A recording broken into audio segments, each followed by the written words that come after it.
ایرانی پاسداران نے سعودی عرب کے مشرقی ساحل پہ الجبیل کے صنعتی شہر پہ پیٹرو کیمیکل کمپلیکس پہ میزائل اور ڈرون حملوں کی تصدیق کرتے ہوئے کہا ہے کہ یہ کارروائی گزشتہ روز ایرانی پیٹرو کیمیکل تنصیبات کو اسرائیل اور امریکہ کی جانب سے نشانہ بنانے کا جواب ہے۔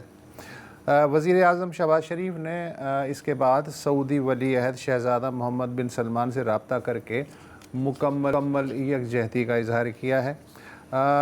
کور کمانڈر کانفرنس نے ایران کی جانب سے سعودی عرب کی پیٹرو کیمیکل تنصیبات کو نشانہ بنانے کی مذمت کرتے ہوئے کہا ہے کہ اس طرح کے حملوں سے بحران کے نہ صرف پرامن حل کی کوششوں کو دھکا لگے گا بلکہ ایسے اقدامات کے سنگین نتائج بھی برآمد ہو سکتے ہیں۔ دفتر خارجہ نے بھی سعودی تیل تنصیبات پہ ایرانی حملوں کو ایک خطرناک رجحان قرار دیا ہے جس سے علاقائی امن اور استحکام کو اور نقصان پہنچے گا۔ پاکستان اور سعودی عرب آپ سب جانتے ہیں کہ پچھلے سال ستمبر میں انہوں نے ایک بہت ہی جامع قسم کا دفاعی معاہدہ کیا تھا جس میں ایک شق یہ تھی کہ ایک پہ حملہ دوسرے پہ تصور کیا جائے گا۔ اس دوران پاکستان میں ایرانی سفیر ہیں رضا امیری مقدم، انہوں نے کہا ہے جو کہ ایک امید کی جو ایک دو کرنیں ہیں ان میں سے ایک یہ ہے، رضا امیری مقدم نے کہا ہے کہ جنگ رکوانے کے لیے پاکستان کی تعمیری کوششیں نازک مرحلے میں داخل ہو چکی ہیں۔ اب اس کا کیا مطلب ہے یہ مجھے نہیں پتہ۔ اس کا یہی مطلب ہے کہ باتوں کے بارے میں باتیں ہو رہی ہیں لیکن جنگ بھی جاری ہے۔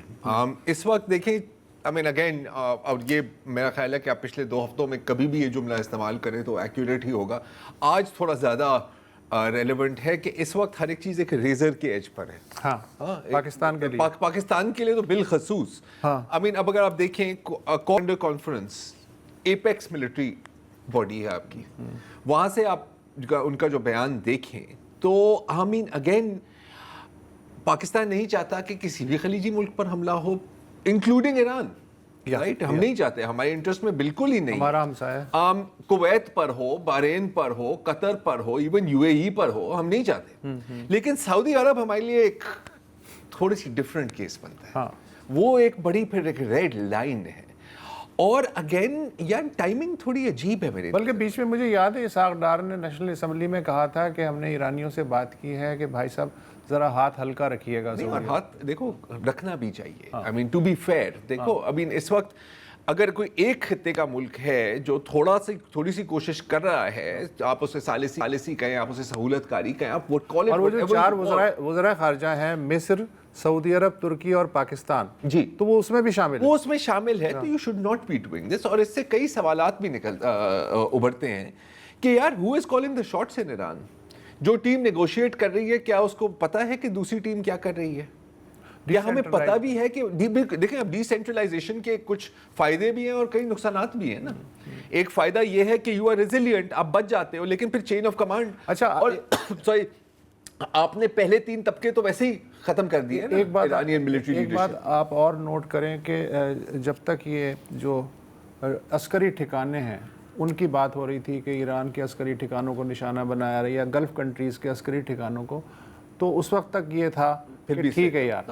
اب جو ہے یہ ہر چیز عام ہو چکی ہے، مثلا ایران میں آج پتہ نہیں رات کو کیا ہونے والا ہے، ریلوے لائن، تیل کی تنصیبات، سکول، ہاسپٹل، عبادت گاہیں، تو ظاہر ہے کہ اس کے ریٹیلیشن میں اب وہ کیا کرے، بالکل وہ بھی وہاں آپ کو یہ بھی یاد ہوگا اسے تو یہ فری فار آل چل رہا ہے، فری فار آل ہو گیا ہے نا۔ اور دیکھیں اگین اگر ہمارے پاس میپ ہے، اگر ہم دکھا سکیں کہ جبیل کہاں ہے، ویسے کئی بار ہم نے دکھایا، میں ایسے آپ کو سمجھا بھی دیتا ہوں اگر میپ نہیں ہے، یہ سعودی عرب کے مغربی ساحل پر ہے، مطلب کہ وہ سی روٹ جو ابھی تک کھلا ہے، ابھی حوثیوں نے باب المندب کو بند نہیں کیا، رائٹ؟